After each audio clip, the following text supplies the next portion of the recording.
But there are two other things to keep in mind as we continue to track the federal response. And one is that the president has been so sharply critical of FEMA. He says he plans to phase it out at the end of this year's hurricane season and really shift responsibility to the states. So we're going to start to see how that goes with the state of Texas, how those two can work together. And separately, the Trump administration's fiscal year 2026 budget, which it is already starting to abide by, has sharp cuts for some of these weather research labs. They provide the data and tools that is so important to forecasting these types of weather events. So we will see if those cuts move ahead going forward. But Secretary Kristi Noem was asked about National Weather Service cuts and whether that impacted some of the alerts or lack thereof. Here is how she defended the Trump administration. That is something, and one of the reasons that when President Trump took office, that he said he wanted to fix, and is currently upgrading the technology. And the National Weather Service has indicated that with that and NOAA, that we needed to renew this ancient system that has been left in place with the federal government for many, many years. But I do carry your concerns back to the federal government and to President Trump, and we will do all we can to fix those kinds of things that may have felt like a failure to you. So in the wake of the objectively tragic and horrific flash flooding that took place in the state of Texas on the 4th of July weekend, and our prayers are obviously with all of those affected, the mainstream media and by proxy Democrat Party have immediately and quite despicably rushed to pin and blame this situation on Donald Trump, because of course they would. Anything bad that could possibly happen in this planet Earth must always be Donald Trump's fault. But particularly the argument, the case here they're trying to make comes on the front of DOGE Cuts, basically here making the case that because the Trump administration and Elon Musk very early on into the administration made a lot of cuts to the government, this includes areas like NOAA and the National Weather Service, surely this must be the reason why a flash flood, tragic, catastrophic weather event, which apparently we've never seen before in American history, struck the state of Texas. Now, it's worth noting here that they are basically, despite all of the claims of journalistic integrity, and CNN's been trying to make a renewed push of that lately, hey, we actually investigate, we verify, we're down the center journalists. Look, we even talk bad about Joe Biden, that this argument comes based on pure conjecture, okay? You cannot prove 24 to 48 hours after an event like this that this budget cut in this particular area led to this chain of events that would not have otherwise happened had that very cut made by DOGE not ever taken effect. It's also worth noting here that the very DOGE cuts that they seem to be referencing on NOAA and other weather-related services, many of the major areas of that do not even take effect until later this year. Nonetheless, that has not stopped CNN from trying. And so in today's video, I want to display for you the actual timeline here of what's being argued, as well as the fact check that is coming at the hands of none other than the Associated Press. That's right, other mainstream media entities, in the wake of more evidence coming out, as it always basically goes in this regard, is sort of backtracking in the sense that actually,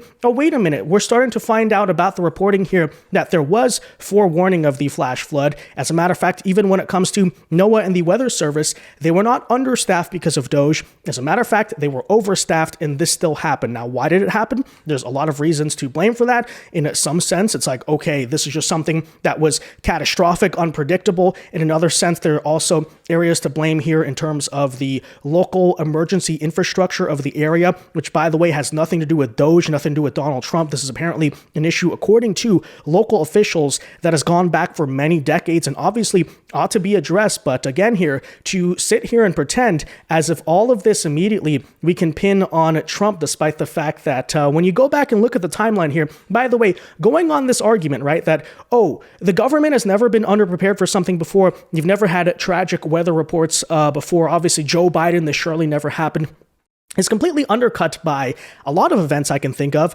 East Palestine, Ohio, I guess being one very early on into the term, but particularly even on the front of weather events, it's like, okay, so during the, for instance, California wildfires of early 2025, which were absolutely catastrophic, last I checked there, National Weather Service, NOAA, all the government bureaucracies were not yet cut or defunded, and yet that still happened and arguably blindsided a state in a much worse way, considering California has this problem all the time. It's been going back for years, and they still continue to do nothing about it. But I heard very little blame back then for Democrats. Of course, the example you're probably even thinking right now in your head comes in the form of Hurricane Helene, where, of course, an event where you did have forewarning. I mean, obviously, people knew there was a hurricane, but guess what? In a rural area, flooding catastrophically struck. Not only did Joe Biden, as many have reported, right, drop the ball on that issue, refused to even visit or basically acknowledge that it ever existed, but again, where was NOAA? Where was the National Weather Service fully funded, supposedly happening then?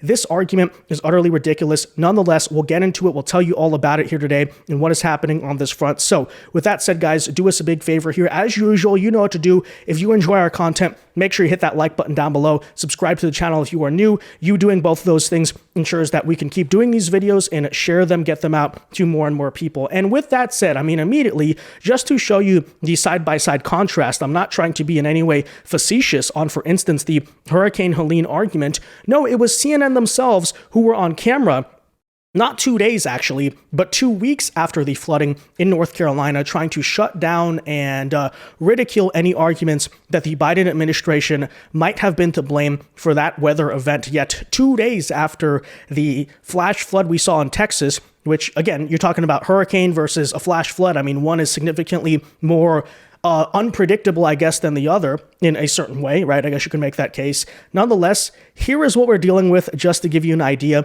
And then we'll show you what the Associated Press came out today and actually admitted here about what the Trump administration did not actually allegedly drop the ball on when it came to the supposed cuts here. First, though, here's what we're dealing with. The former president is falsely accusing federal relief agencies of maliciously withholding and misusing aid. Take a listen. We give foreign countries hundreds of billions of dollars, and we're handing North Carolina $750. If you want a president who won't even try to save you when the floodwaters are rising, vote for Kamala. What you just heard is not true. They're rumors and they're lies, and they are hurting the very people that thousands of FEMA emergency responders are trying to help. It's raw politics and dangerous politics. A lot of the people who are believing these lies are Trump voters. Why is he spreading misinformation in a crisis like that? And does that concern you about your fellow North Carolinians? You have migrants being housed in luxury hotels in New York City. We have paid so much money from our tax dollars into the crisis that didn't need to happen. We could redirect money to help people immediately on the ground in North Carolina. Laura, they're saying Florida, that they have probably going to have a situation coming up in the next several days. That's a separate tranche of money. That's a separate tranche of money. Just talking about the federal government and even the local government, 2 Texas National Weather Service offices involved in forecasting and warning about flooding on the Guadalupe River are missing some key staff members. A director of the NWS union told CNN that the Austin San Antonio office is missing a warning coordination meteorologist due to the Trump administration's buyouts. Do you have any indication whether those or other cuts helped play a role in the fact that the people in the flood zone were not prepared and certainly not evacuated? So again, there, as you heard them make the case pretty straightforward. Basically, DOGE cuts, including, according to them, of some warning coordinators and forecasters, basically it led to the fact that the people in that region of Texas were unprepared and were not able to be warned about the situation. And keep in mind, this is a big honing in there on the warning system, considering that National Weather Service is not exactly able to somehow supernaturally stop a flash flood from happening in that situation. However, as the Associated Press has come out today, later on and now admitted, saying here, quote, there was some advance notice in Texas, right? It was not a situation where you had no flash flood warning. The Weather Service was like, oh, we have no, oh, well, there's a flash flood, right? right? No, there was advance notice. Now, that said, what contributed to the tragedy? We'll explain that here in a second, but as you'll see, it has very little to do, according to the evidence we have right now in front of us, with the lack of supposed funding or staffing or infrastructure at National Weather Service and NOAA. Rather, it has to do, as I said here again, with local infrastructure in the area, which you could say something about. America needs to fix a lot of its infrastructure in a lot of different ways, but that would have very little to do with the recent DOGE cuts that you have seen. So here is the reporting directly from the Associated Press. Keep in mind, if I'm not mistaken, I believe this happened on Friday, right? On Thursday afternoon, the National Weather Service issued, guess what? A flood watch, estimating that rising water of up to 7 inches in spots could happen. A watch means conditions are favorable for a flood and people should be prepared, but hazardous conditions might not develop. However, the watch was upgraded to a flood warning overnight, a notice that impacted 30,000 people. A warning is issued when the flooding is imminent or occurring. Lieutenant Governor Dan Patrick said the potential for heavy rain and flooding covered a large area, and everything was done to give them a heads up that you could have heavy rain. Now, that said, to some degree, right, these warnings, you get them all the time. Flash floods in their nature are inherently unpredictable, and this is far from the first time that a flash flood has exactly blindsided people. But given, of course, yes, the fact that a lot of people are probably outdoors on the 4th of July, the kind of layout of the area, how fast it happened, rural area, etc., that is what, of course, contributed to this tragedy. But what does that have to do with recent cuts to NOAA, National Weather Service? There's no direct answer there, right? And as noted here, right, as to what actually happened, right?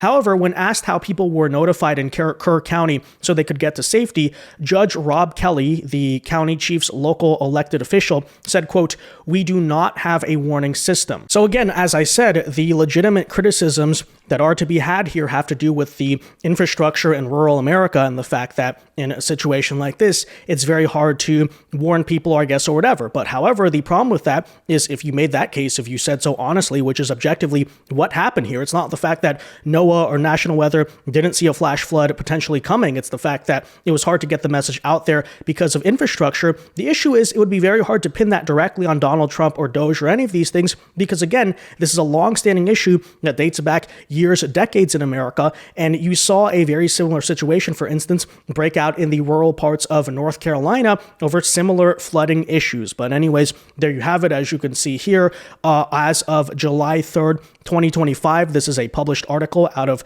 local San Antonio news here, saying that San Antonio could see storms within hours. Flood watch issued for the Hill Country, and this is in a local news outlet, further verifying the fact that indeed the Weather Service was able to predict and warn about this. And so the idea, oh, we didn't have the warning coordinator. Okay, well, you can make that case. But if the warning still went out and was still issued and still happened, then where's the connection there? How can you go out there and say and prove, for instance, that, this all happened because we didn't have this one staffer or whatever? So that's, here, number one.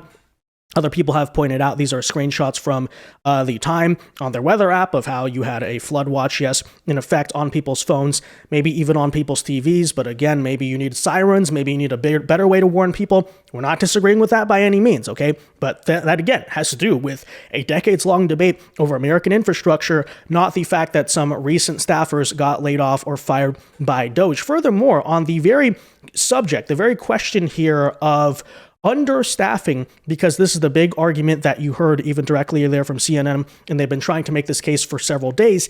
The AP here, guys, and this really does tell the story, further admitted here that not only did you have a flash flood watch go out, but contrary to this narrative on them being short-staffed, they themselves admit here, and I quote, as you can see, that the Weather Service indeed had extra staffers that day. Saying here, quote, "The National Weather Service office in New Braunfels, which delivers forecasts for Austin, San Antonio, and the surrounding areas, had extra staff on duty during the storms, according to a source there, where the office would typically have 2 forecasters on duty during clear weather." Guess what? Despite DOGE cuts, despite this narrative that the federal government is basically unable to function in basic services because of DOGE, despite the fact that I'm not sure it functioned all that well or efficiently before.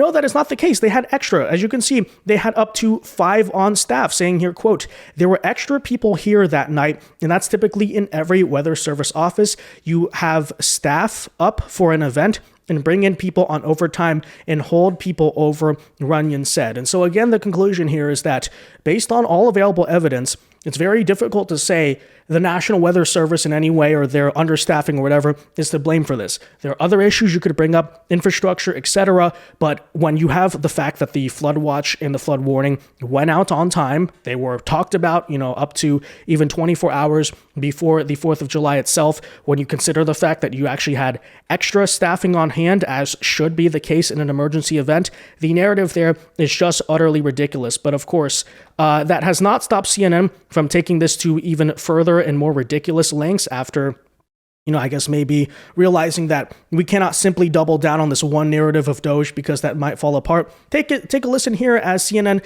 immediately tries to make this about the one issue I think we could all guess you would go down this route yet again. And I'll let them speak for themselves in terms of what you think you're about to hear here. How much do you think the changing climate is part of what we are seeing go on here, not just what we're seeing in the pictures that we're showing on the screen, but even the flood that you talked about in San Antonio in June? No, I think climate change is obviously a part of it.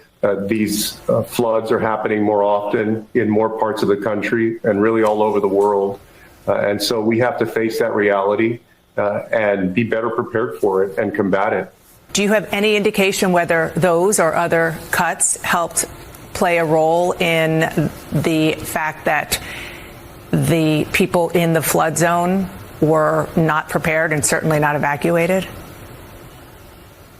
I can't say that conclusively, but I do think that it should be, and I don't think it's helpful to have missing key personnel from the National Weather Service not in place to help prevent these tragedies. And, when I say that we ought to do everything possible to help prevent a tragedy like again, that's part of what I mean. That's why there's an incredible value to the National Weather Service, is because, on most days, obviously, you're not going to have a tragedy like this. But when you have flash flooding, there's a risk that you won't have the personnel to do that analysis, do the predictions in the best way, and it could lead to tragedy. So I don't want to sit here and say conclusively that that was the case, but I do think that it should be investigated, and not having enough personnel is never helpful. So hold on, wait a minute. Is this because of DOGE cuts, or is it because of climate change?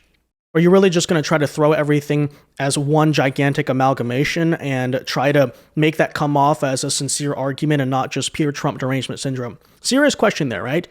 Of course, it's also worth noting here that Dana Bash, who usually sometimes likes to push back on the politicians for the sake of appearing like a journalist, is asking here and basically interviewing as a trusted source, essentially an expert, basically just asking like straight up leading questions about it and not giving any pushback there. The very person, the so-called expert here that she is interviewing, is none other than not a weather expert, not a bureaucrat, not a meteorologist, anyone. It is Democrat Congressman Joaquin Castro of the local area. And so she's basically just allowing him here in the wake of this devastating flash flood to go out there and give a political speech with very little pushback or questioning or further any scrutiny, I guess, in that regard. But, there you have it. Okay, so they have to figure out, I think, what the narrative ought to be here. But I guess you can just throw everything together. Republicans are bad, and that's why you have flash floods.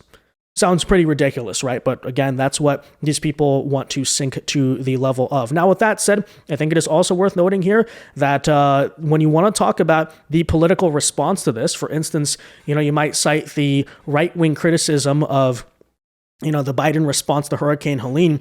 I don't think right-wingers have ever directly tried to blame unexpected or uncontrollable weather events on Democrat politicians. The exception there might be the case of California, because after all, you're talking about wildfires. Those are things that you can use, local, especially when they happen time and time again, by the way. I think, California being blindsided by wildfires or Florida being blindsided by hurricanes. Both of those you basically have no excuse for. But nonetheless, okay, despite that, I think the big criticism, for instance, of Joe Biden was not the fact that, oh, Hurricane Helene happened. It was this abysmal response to it, right? It was the fact that he basically never went to visit the area, never showed up. And of course, you currently see Trump and his administration, who, by the way, have been pretty consistent about this, right? He went to go visit California at the beginning of his presidency, now going out and saying next Friday he will be traveling to Texas to survey the flood damage and coordinate the response in terms of emergency relief there, which is again something that the prior administration never seemed to bother to care to do, right? You would have people, for instance, dealing with FEMA in North Carolina, living out of hotels. I mean, you have these single mothers living in hotels, and FEMA's running out of money, and Joe Biden does nothing to do it. I didn't hear any talk about DOGE, by the way, back then. But anyways, take a listen here to Trump's announcement that he will be visiting the disaster site here very soon. I wouldn't blame Biden for it either. I would just say this is. I wouldn't blame Biden for it either. I would just say this is a 100-year catastrophe, and it's just so horrible to watch. Are you planning to visit Texas, Mr. President? Probably on Friday.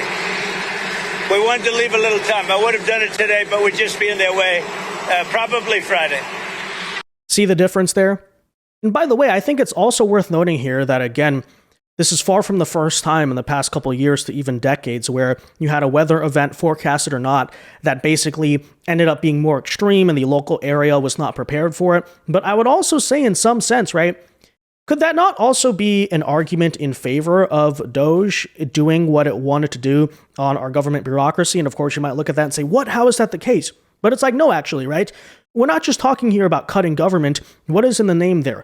Government efficiency. If it is the case that time and time again, the more bloated form of our government bureaucracy continues to drop the ball in this regard, is it not the case then that perhaps going forward, as I brought up before, right, a lot of the DOGE cuts, for instance, to NOAA do not take effect until September and October later this year, that perhaps we actually need to re-examine the need to run our systems efficiently rather than say, oh, we have a bunch of people on deck, therefore it must be good. And by the way, we had a bunch of people on deck here. And again, what happened?